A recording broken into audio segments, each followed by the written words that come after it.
representing Euroscola, which is a competition organised by the European Union. You understand? If I talk too quickly, please tell me. If you've got any questions, please raise your hand. So, we're here, it's a group of us, we're 10 people, and we're here representing them. And we're going to explain a bit about the European Union, which is why we are doing this. It's a blog, okay? And it's so that students and people our age or younger, for example your age, understand more about this organisation, right?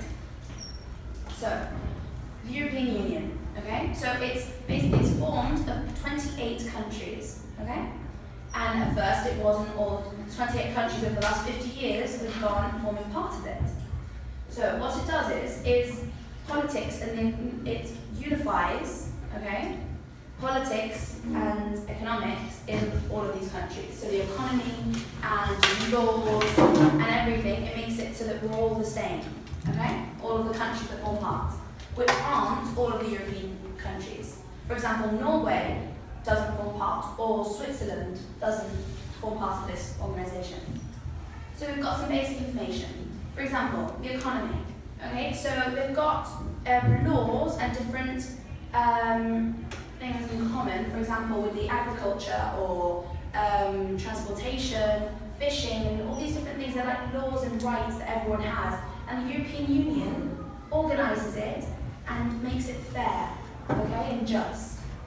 So, we've also got the euro. You all know what the euro is, yes? Okay, and before, in Spain, we had the peseta. But then, now we have the euro, I think in 2002. And then you've got politics.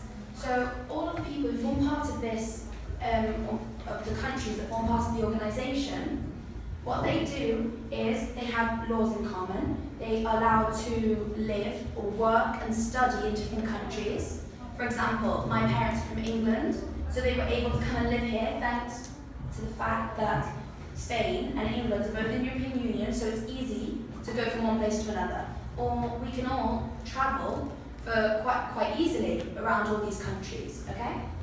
Then also, there's elections, so we can choose who represents our country in the European Union. Therefore, we can choose what the laws are going to be like, who's going to decide it for us, so that it's all fair and we all have equal rights, okay? So then, you've got the European Union has also got different laws, but not just for people and not just for the nations and for the economy, also for the environment, okay? And for other aspects in life. So then we've got some history. In 1957, okay, in the Treaty of Rome, these countries, so it was Luxembourg, Germany, France, Italy, Holland, and Belgium, so it's these countries here, coloured in blue, they united after the Second World War, okay, so they all came together in a project that was only to do with economy, okay, so money and different things to bring money to the countries, because Europe was in a really bad state after the war, okay? So there was no money, a lot of places had been destroyed, and so thanks to this organisation, Europe became a bit better, especially these countries who had been involved in the war, okay? And so it was only economic. But then, as the years went on, more and more countries in Europe became part of it. And in 1992, it became the European Union. And it wasn't only to do with economy, but also with politics. Okay, do we all know what politics is, yes? Like the people who represent us, laws, and for example, the government. So politics, economy, which is the money and all the work that we have to do to earn money, and so that everything can go right, for example, changing things, intercambio, okay? And also social, so for our lives and our day-to-day and everything, services that we get offered, okay? Now, it's generated peace, stability, equality, union, so all together, okay? And there's not been any big wars in Europe since the European Union began, or since the United Nations, which is another organisation, okay? So now, in the last 50 years, more and more countries have formed part of it, and now there's a total of 28 countries. The last one to come in was Croatia, okay, which was only a few years ago. But Spain has been in the European Union for 30 years, so since 1986. So these are all of the countries now who have formed part of it, the ones in green. So we can see that Andorra, or Switzerland, Norway, Iceland, they are all white because they do not form part of the European Union. Are you all understanding the project? We can go over it later in Spanish if you want, okay? So then, instituciones. These are, should we say, institutions that form part of this organisation. So we've got the European Parliament. Here, what they do is they make laws and they change other laws from the past that aren't working, okay? And so the people who are the diputados, the people who are there making and changing and modifying these laws, they are chosen by us in elections, okay? Then you've got the Consejo Europeo, okay? These are formed by the government, by the members of our government. For example, maybe our president or our prime minister, if you're in England, for example. And they go, and what they do is they try to all find a common ground, so they all want to have the same ideas and have equality, and try and guide us towards, well, what they want Europe to be in the future, and how they want Europe to evolve, to change, to what they want these nations to become, okay? Consejo de Ministros. It's formed by Ministros de Asuntos Exteriores. These people are the people in charge of the international relations. So the relations a country has with all the countries that are outside of it, okay? And so these people, what they try to do is, they take important decisions. So for example, they try to prevent wars. If there's any problems, they try to solve them, okay? Do you understand? Yes. And then you've got the Comisión Europea. And what they do is they try to make sure that every country who forms part of the European Union goes through with the laws. So everyone has to, no one can break a law, okay? So you've signed to become a part of this group. It's like when you sign to become part of a gym.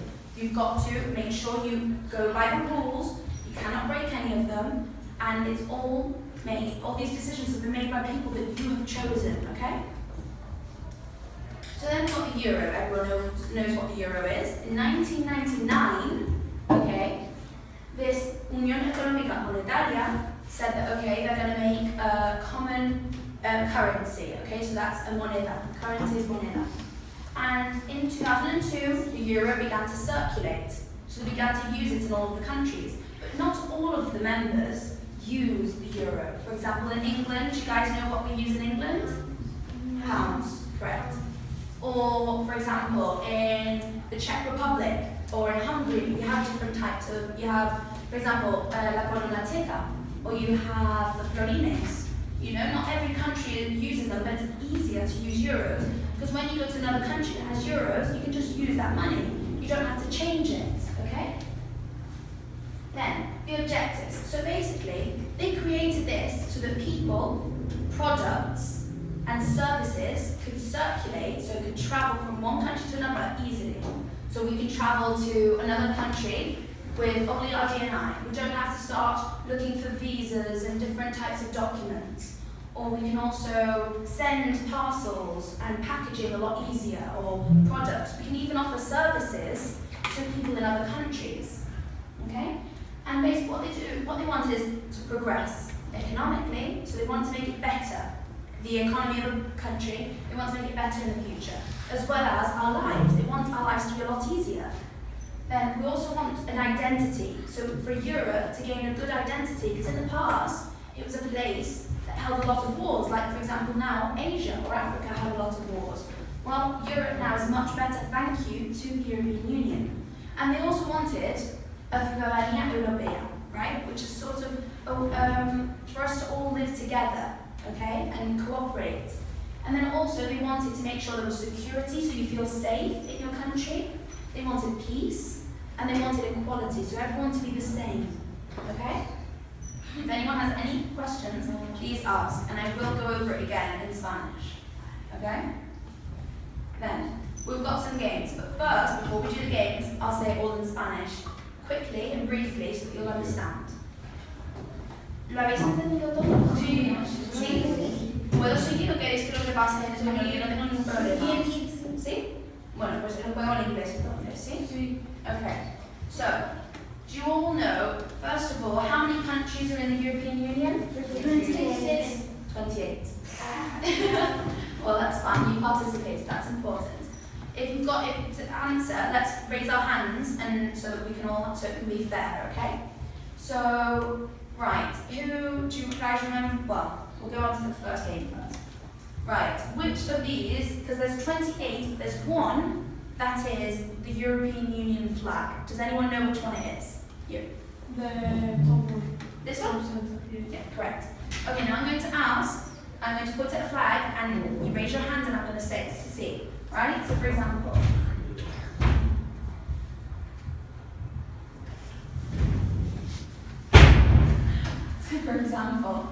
which is this?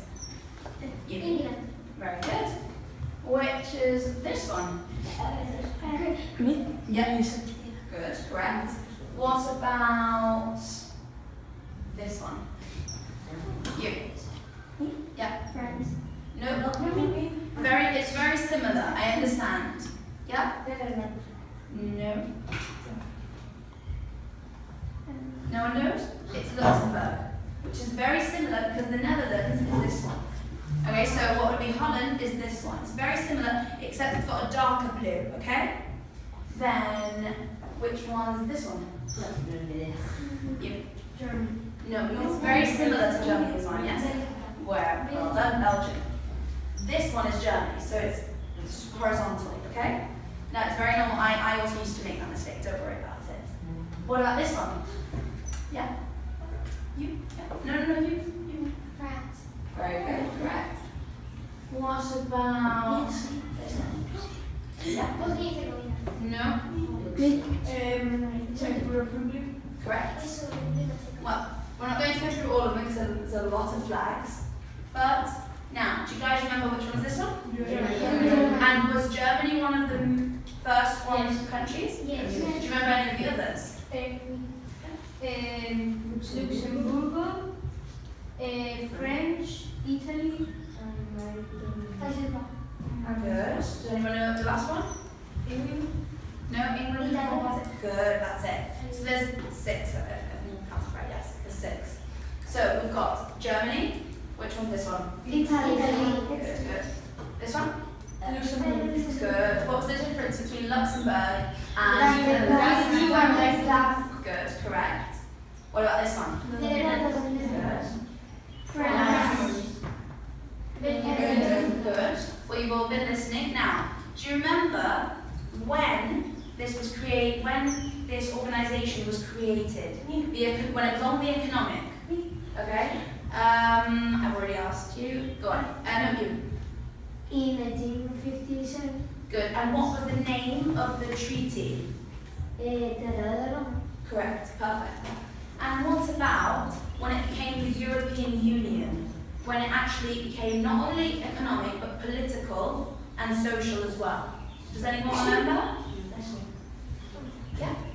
There were like the European Parliament. Those were the institutions that form part of it. But in 1992, okay, it became the European Union. Before it was called it was the CEE, okay? Whereas it became the European Union, the UE, in 1992 in the Tratado de Maastricht. Okay, so you can see how it's written. There we go. See, Tratado de Maastricht.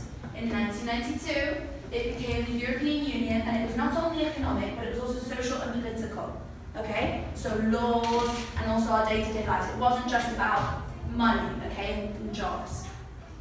Okay, and when did the euro begin to circulate? So there's 2 dates, okay? Yes? Yeah? 2002. Perfect. That was when euro began to circulate. There's another date when they said that it was going to happen. Yes? 1999. Perfect. Well, then you've all been listening. Thank you very much. If you've got any questions, please ask. And if not, well then, thank you.